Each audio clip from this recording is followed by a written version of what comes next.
محمد وعلى آله الطيبين الطاهرين المعصومين واللعنة على أعدائهم أجمعين من الآن إلى قيام يوم الدين.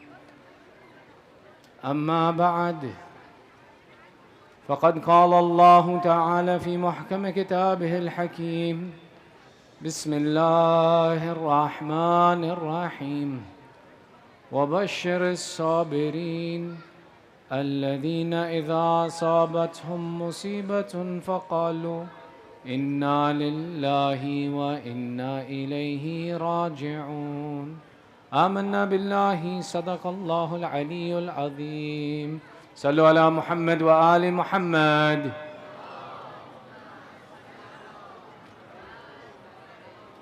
Your second salawat for love of Muhammad wa Ali Muhammad. And your loudest salawat is condolences to Sahib al-Asr wa Zaman.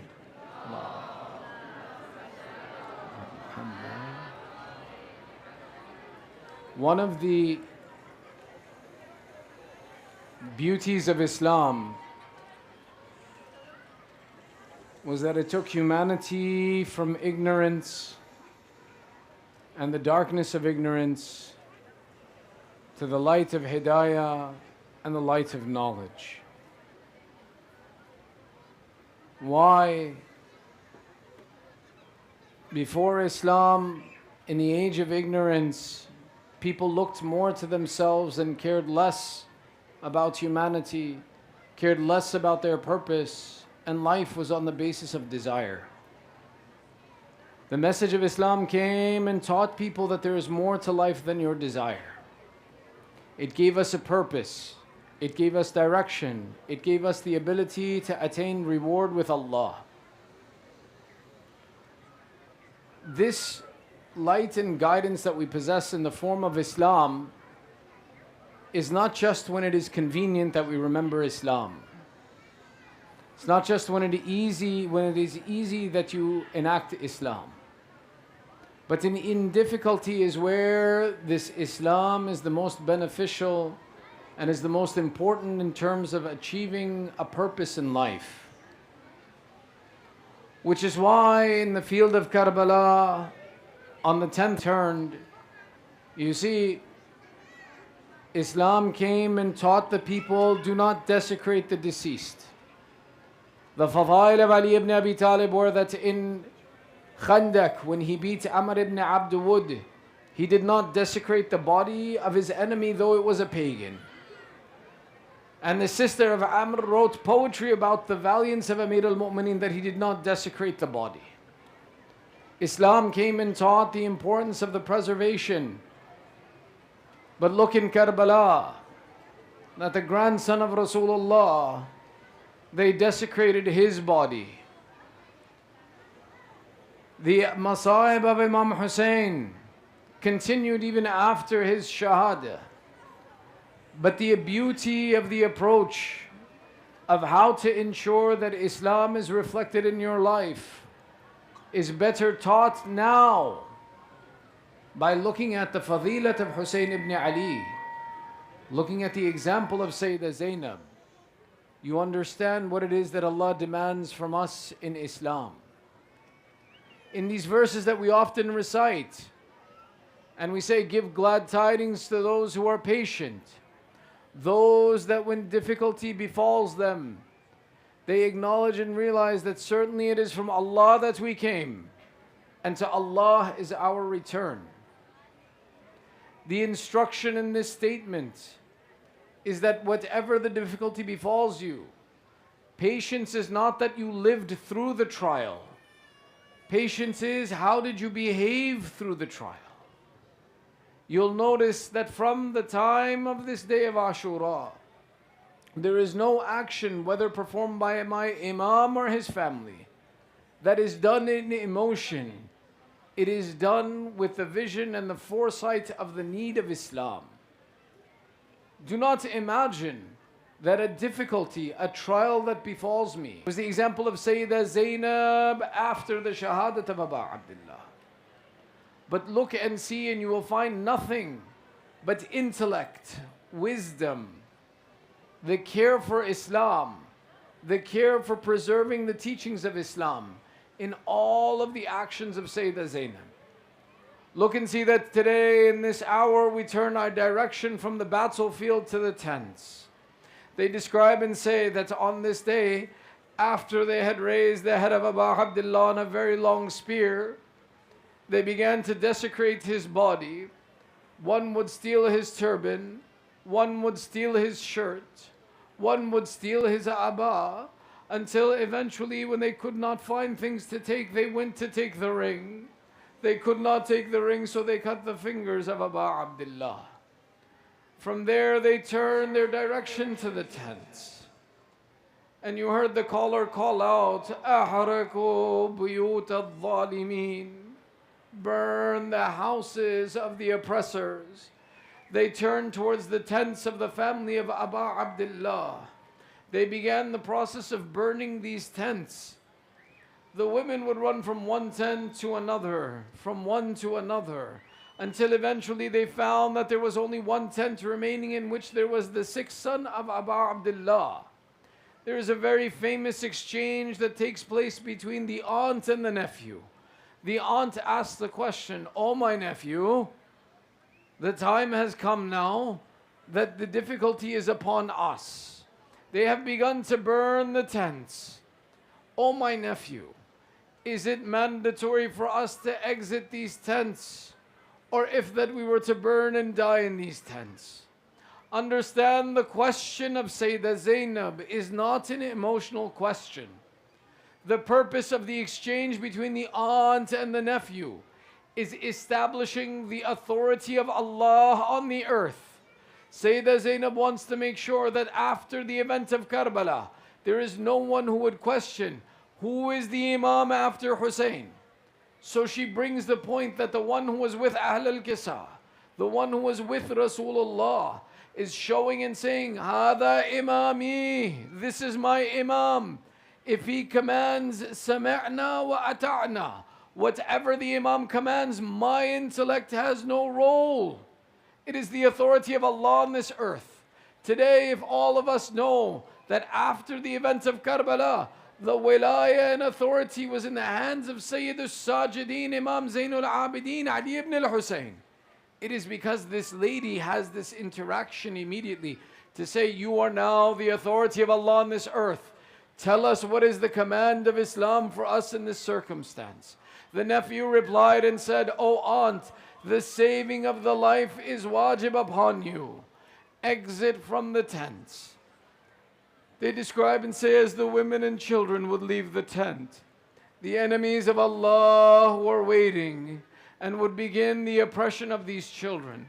One mal'oon would write and say years later, "I was one of those that was in the army of Umar Sa'd. When we had killed Hussain, we had nothing left to take our aggression out on until we burned the tents.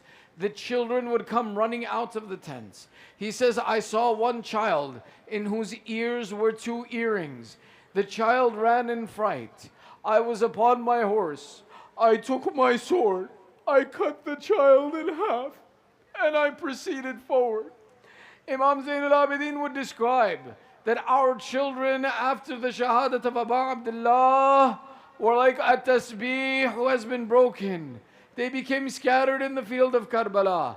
Some went to try and hide in the tents. Some went to try to run in the fields. Those that were in the tents were the ones that were burned and killed. There were those that were outside who ran, some that were killed, some that were struck and abused. They went through the process of now there was no one to call. The women began the process of being looted. There is one narration that says that Sayyidah Zainab, knowing this event was coming, went forward before when she heard them turn towards the tents and say, "Oh ladies, now there is no Abbas to protect us. Now there is no Hussein between us and them. I know what their intention is. They intend to loot our tents in this moment. I advise you, oh ladies, Protect your dignity. If you have anything valuable, give it to me now. We will hand it to them so that we are safe from this. They describe and say that Zainab went and collected any valuables, any jewelry, and prepared a packet of these items. But there is a small girl of 4 who say that Zainab goes and says, my daughter, give me the earrings in your ears. The child turned and said, oh Aunt Zainab, this is the last gift that Baba gave me. These are from my father. I do not wish to give them. Sayyidah Zainab says, child, give me, they will take them. The child replies, we imagine, and says, oh aunt, I will explain to them, this is all I have left from Baba. Baba has left on a journey. Let me keep my earrings. Oh aunt, I cannot imagine they will not listen to me. Sayyidah Zainab says, whether it is that I make this child cry and she leaves her. There are a few things that happen now. When they come to loot the tents, Sayyidah Zainab takes whatever wealth they have and hands it to them. They are unsatisfied. Why? The army is large. The pillaging is little. The intent more than the pillaging was the abuse of the children and the family of Imam Hussain. So they describe that they came anyway looking to see what was there that they could take. They found in a tent the Alil, son of Imam Hussain. Umar Asad called that if he is the son of Hussain, kill him now. Sayyidah Zainab says that he is ill. It is against the tradition of the Arab to kill one who is ill. They describe and say that no, he is the son of Hussain, we will not let him live. Sayyidah Zainab now says that if you intend to kill him, I will be the one that you must kill first. She puts herself over the body of Imam Zainul Abidin. Mal'un turns and says, I will not take the shame of the Arab of killing a woman. You have saved your nephew. Sayyidah Zainab fulfills the second responsibility. It is not a position of emotion. 1, she teaches us who is the Imam. 2, she teaches us that in any moment of difficulty, that you sacrifice or you save the Imam. The morning the men went and sacrificed to save Abu Abdullah. In the evening it was the women and Sayyidah Zainab who presented to save the life of Imam Zainul Abidin. They said, we shall not attack him. How brave the aunt who saves the nephew. They left him be, but they made a statement to torture the heart of Sayyidah Zainab and Imam Zainul Abidin. Mal'un called out, who is one that will run the horses over the body of Hussain? They left the tents with the intention to return to the desecration of Abu Abdullah. They describe and say that 10 raiders came forward, 10 riders came forward. They collected themselves and they began to run the horses over the body of Abu Abdullah. There is a description that says that they made dust from the bones of Hussain by how much they ran the horses over his chest. They crushed the chest of Hussain ibn Ali. Look on the 13th of Muharram, when Zainul Abidin returns to bury Abu Abdullah. He says, Banu Asad, I will bury my father. I will bury my uncle. Do not touch their bodies, it will be my responsibility. But when he comes time to make the grave of his father, he says, I tried to collect Abu Abdullah. They had made so many pieces of his chest. I could not lift the body of my father. Zainul Abidin called out, oh Banu Asad, have you no cloth? I may collect the pieces of my father from the sands of Karbala. Oh Banu Asad, have you nothing to assist me? Give me a palm leaf, give me anything. My father's body has been broken into pieces. They describe and say when these horses were run over the body of Abu Abdullah, they wanted to run it over all of the soldiers in the army of Imam Hussain. But every clan was present in the army of Umar Asad, refused and said, you will not desecrate our relatives. They may have fought for Hussain, but our honor will not allow you to desecrate our relatives. Everyone took away their shuhada. There were only 2 who had no relatives in the army of Umar Asad to save them. One was Abu Abdullah, whose mother Zahra had no relatives, whose father clan had no relatives in the army of Umar Asad. The second one we learn, when the Banu Asad had been making the graves, they went to Imam Zainul Abidin and said, oh Ali ibn al-Hussein, we have buried everyone. But there remains this piece of flesh in the field of Karbala. We don't know who this belongs to. Oh Ali ibn al-Hussein, where shall we bury this? Imam Zainul Abidin cries and says, هذا أخي علي الأصغر. This is my brother Asghar. His mother Rabab had no relations in the army of Umar Asad. When they desecrated my father, my 6-month-old brother was also desecrated. They say when Imam Zainul Abidin intended to bury this child, a call was heard by all in the field of Karbala. Oh my son, bury this Asghar on my chest. Today when you go to Karbala, when you hold the dhari of Imam Hussain, Akbar lies at the feet of Abu Abdullah. Ali al-Asghar lies on the chest of his father. There is none more mazloom than this child. The ulama would say, we advise you, O mu'mineen, when you go to Karbala, if you wish to have your dua answered, hold the dhari.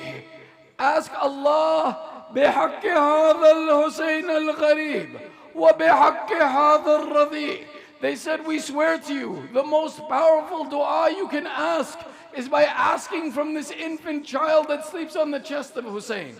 They said, why would you say that the chest of Hussein, that infant, is the most powerful wasila? He would say in reply, the ulama would teach us and say, every soldier in Karbala could defend himself. Every soldier in Karbala stood with a sword, except for this one infant son of Hussein, who had no sword, who had no weapon, who was the most madloom, who was not spared the running of the horses. If you want your hawaij answered, ask بِحَقِّ هَذَا الْأَصْغَرِ بِحَقِّ هَذَا الرَّضِيعِ. The bodies became trampled in the field of Karbala. The tents were burned, but the looting was not complete. The army of Umar Asad was not satisfied. They returned looking now that there was nothing left. They describe and say 3 events that took place. One, they describe and say Mal'un Shimr, not collecting anything, saw a small girl who had 2 earrings in her ears. He went and said, child, give me the earrings. He became afraid that someone would take them before he would. He did not wait. He pulled the earrings from her ears. Another enemy saw one of the daughters of Abu Abdullah had a piece of gold jewelry on her ankle.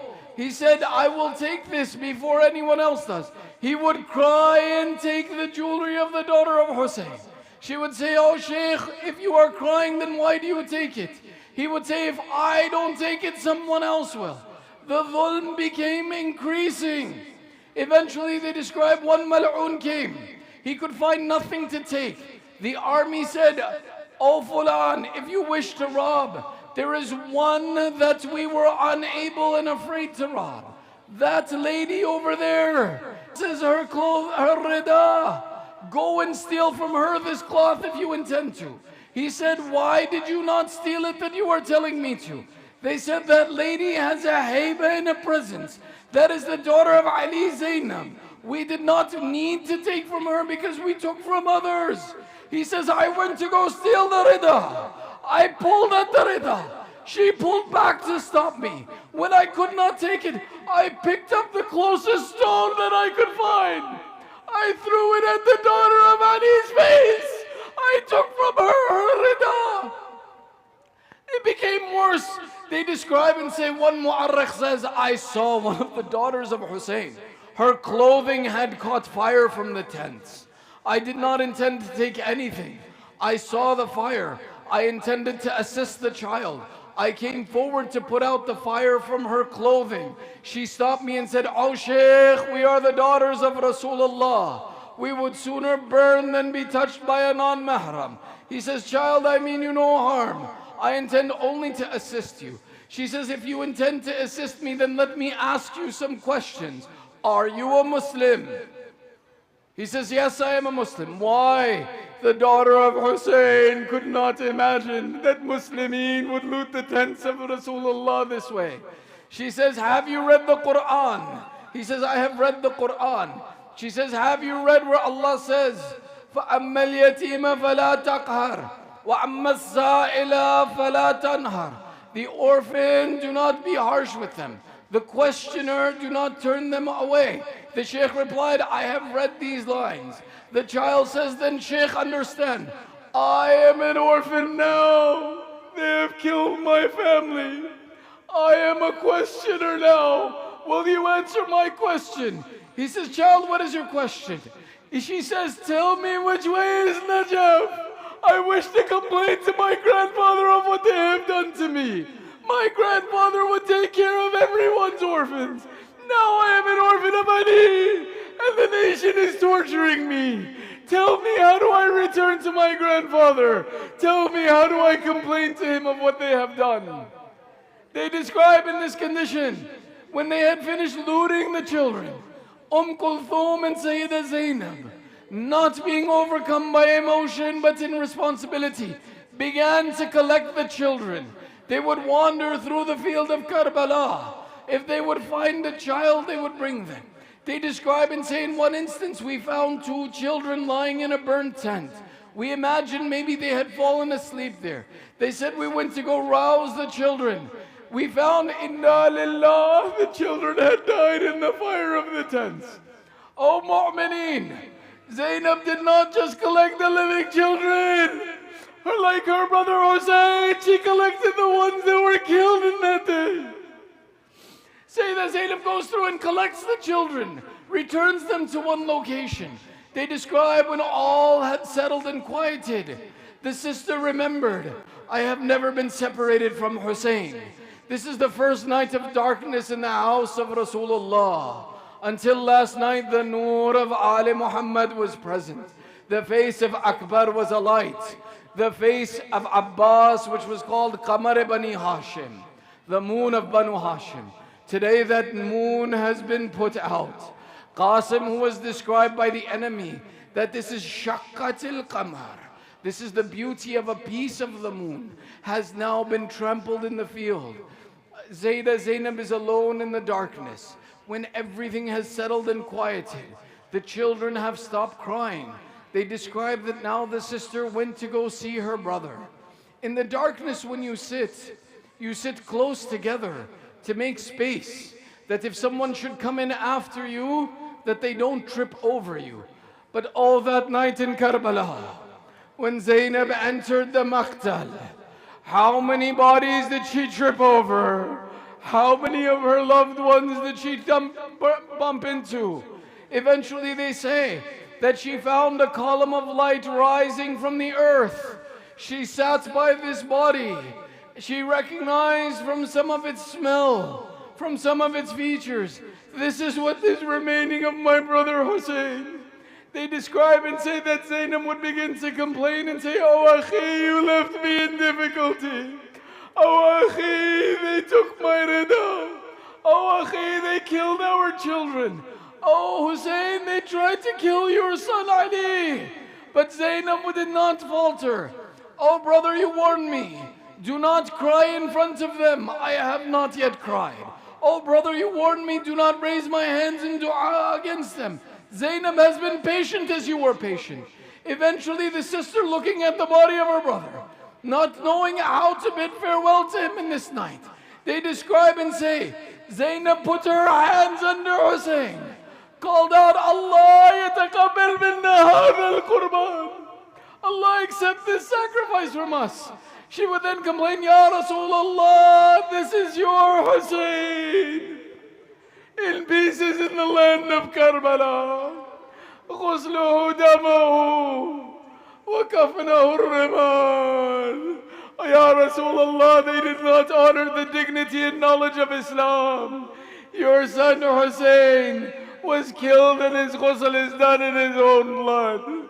Your son Hussain has been killed. They did not give him a kafan. His kafan is the land of Karbala. Oh Allah, accept from us this sacrifice. They describe there is only one moment of emotion from Sayyida Zainab in this night.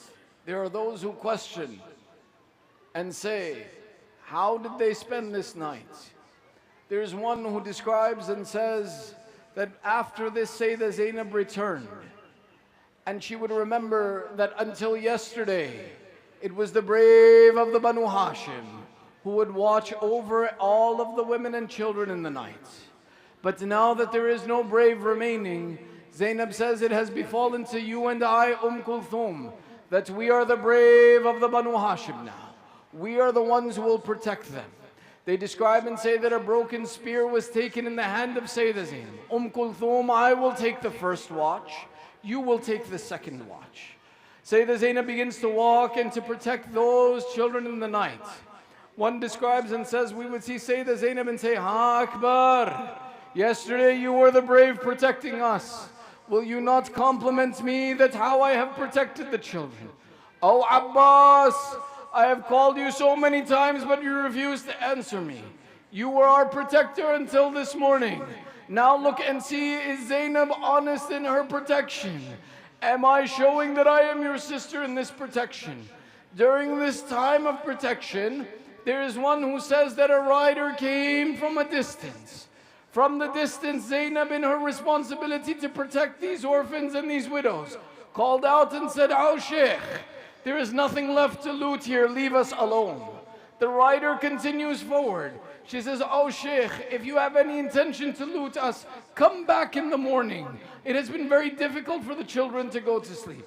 Why would Sayyidah Zainab first say there is nothing to loot, and then say come in the morning if you wish to loot? Because she could not imagine the things that somebody could steal from women and children. She did not imagine that a man could steal the covering from a woman's head.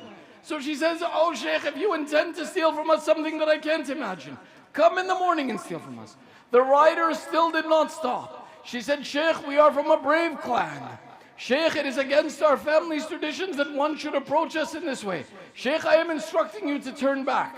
The rider stops and says, Oh lady, I am familiar with your qabila. It is the tradition of your qabila that there is a very tall, beautiful man who greets all that comes.